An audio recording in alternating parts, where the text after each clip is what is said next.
Do the work on the little things, on the day to day things. It's your knee-jerk reactions to things. That's where you want to do the work. Those things that just irritate you. Those things that irritate you. So something irritates you, and with good reason. You're not making it up, but you're irritated and your inner being isn't. You're irritated and your inner being isn't. That's something to think about. So as you're irritated, you're activating something that's going to attract more and more and more and more. It just gets bigger and bigger and bigger. So when we teach selfishness, when we say self-interest is a real thing, we mean the self that is you and this personality that is thinking and walking around with a bag of marbles that is really attractive. Your self-interest, you want to merge this self-interest with the self-interest that you and your inner being has established. And if you don't take the time to merge those two bags of marbles, yours and what you're thinking right now and your inner being's who's got everything that you want in mind, then you are the one that's depriving yourself of your fortunes, not the other people that you're giving stuff to. Did you sort of hear that? This pie, whether it's abundance of money or abundance of health or abundance of clarity, let's just say money for now.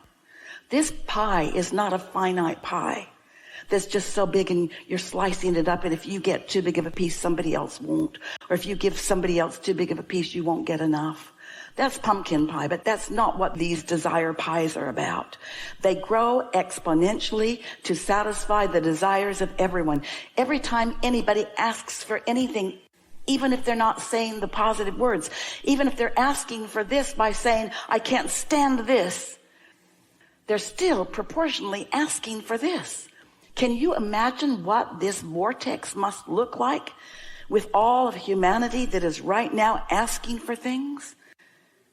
And if you can accept that source energy is unequivocally, with no resistance, focused upon those requests, and then you can accept that your work is to focus on what's there, not try to defend or justify getting it by being discouraged about what hasn't happened yet, it will start showing up for you, and you'll be able to start connecting those dots. Self-interest. Everyone wants to feel good. There isn't anything that anybody wants, whether it's a material object or a pile of money or a relationship or work that's satisfying or world peace. There isn't anything that anybody wants that is for any reason other than they believe they would feel good in the having of it. And we want to say, you'll feel good in the moving in the direction of it. And if you can consistently do that, it will come and it will come and the ideas will grow. And there will be plenty of people watching you who don't get this yet, who will be screaming at you about your unfair receiving of abundance while they are depriving themselves of their own. But you can't teach from a place of not knowing. Once you learn what that calibration is and how it feels, and here's the big thing. This is the big thing. When you calibrate for the feeling of it,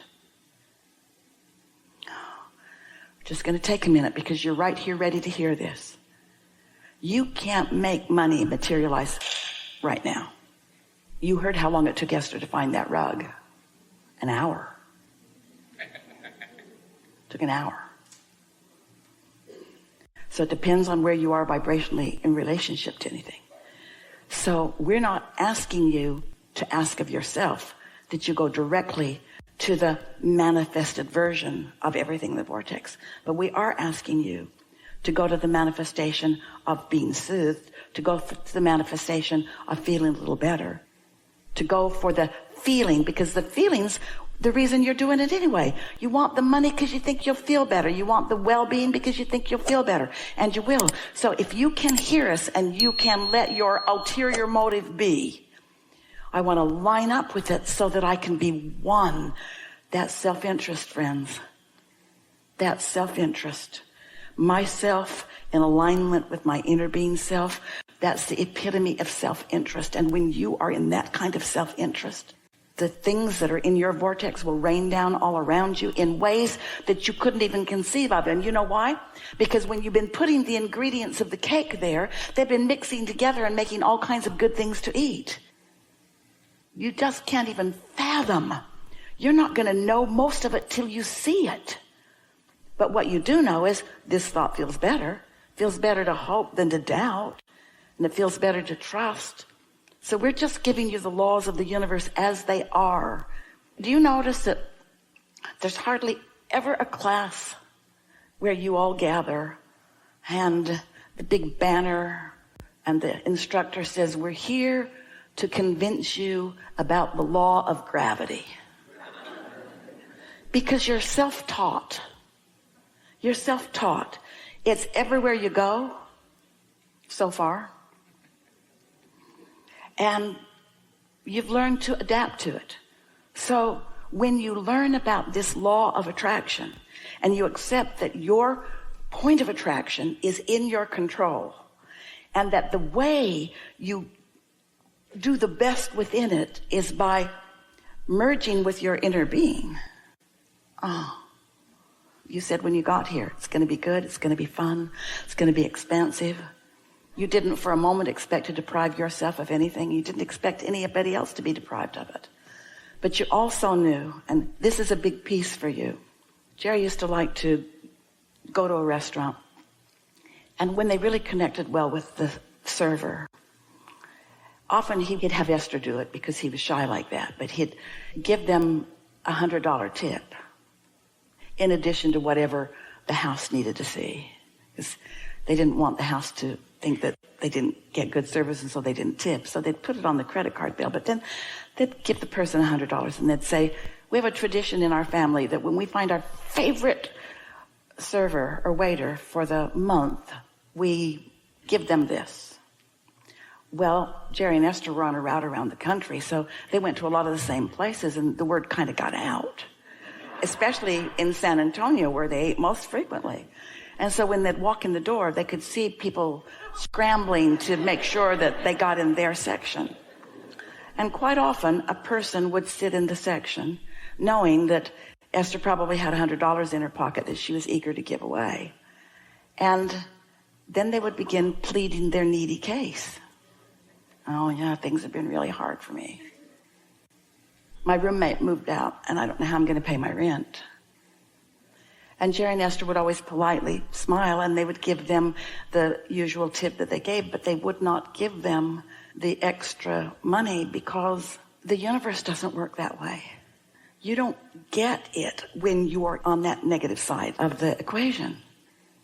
And yet, so much of what happens in the world, you think that you do your service when people are in need. And don't misunderstand. If we were standing in your physical shoes, we would do all we could do when we could do it. We're not saying hold back. We're just saying understand that when someone is in alignment with their desire and you demonstrate what that means. In other words, they were bright and shiny and they were happy and they were tapped in, tuned in and turned on.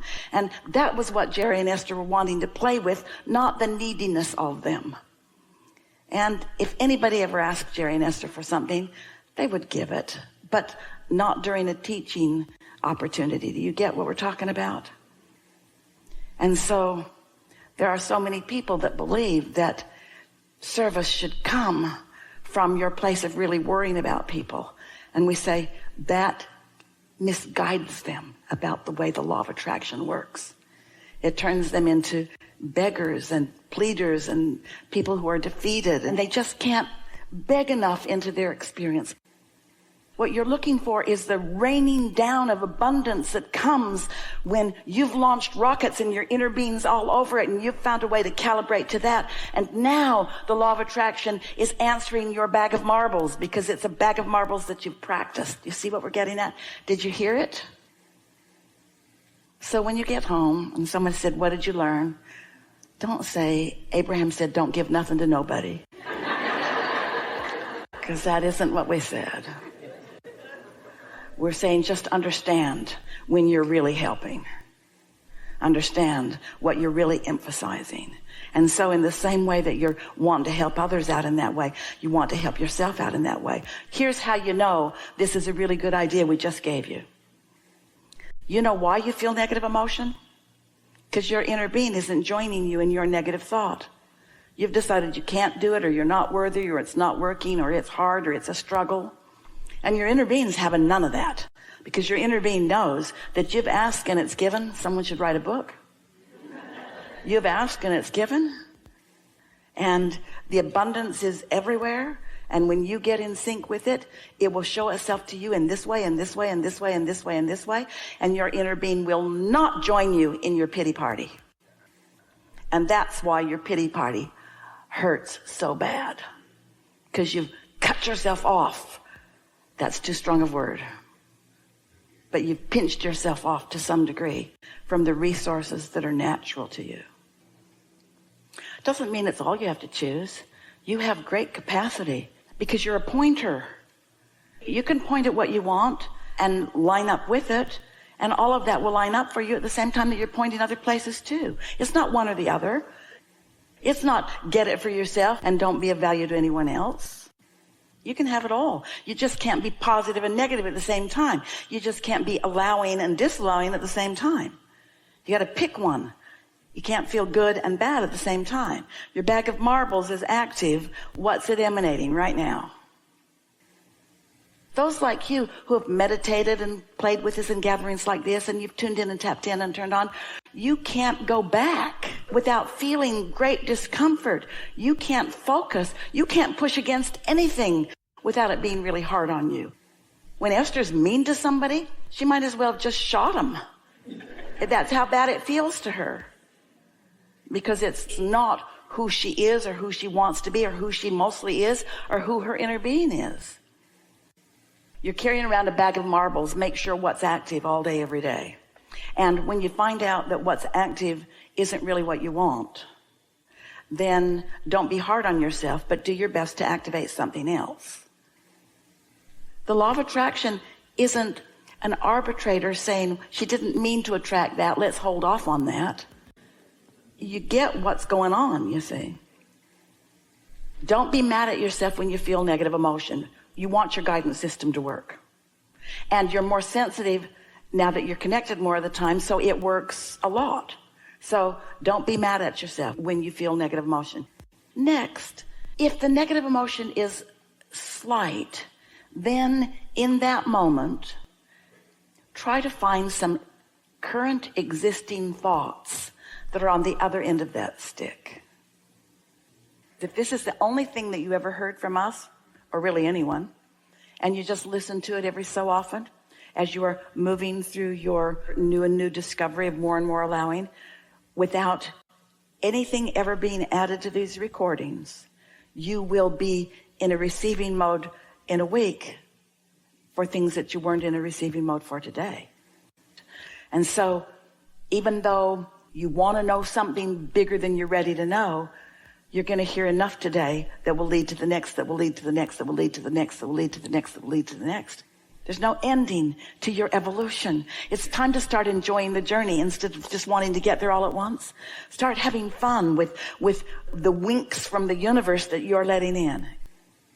Because your inner being, who are here, every one of them, knows where you are in relationship to everything you want, and knows exactly how to lead you on your path of least resistance or your path of most allowance to it. Everything that you need to know to live happily ever after just happened. You are different now than you've ever been. Your point of attraction is shifted, and everything in your life will demonstrate that to you. Pay attention to that and connect those dots. We've enjoyed this more than anything that has ever been before. There is great love here for you. Yeah.